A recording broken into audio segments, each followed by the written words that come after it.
परत जे जे खाच्या निघत नसेल त्या खाच्याला दाबून घ्या असं.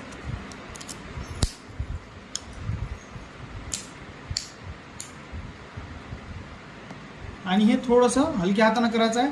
जास्त ताकद लावली तर तुटू शकते. ठीक आहे. आता हे निघलेलं आहे. आता याला एमसील कसं लावायचं पहा.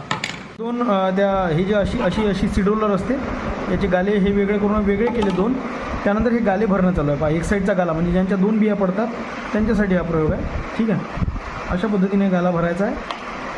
आणि भरताना सुद्धा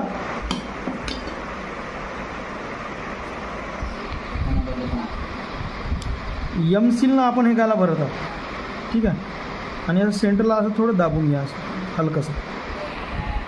थोडा गड्डा ठेवला पाहिजे अशा पद्धतीने दाबून घ्या. लावून त्याला 2 तास सुकू द्या. पाण्यामध्ये ठेवा. पाण्यामध्ये ठेवल्यानंतर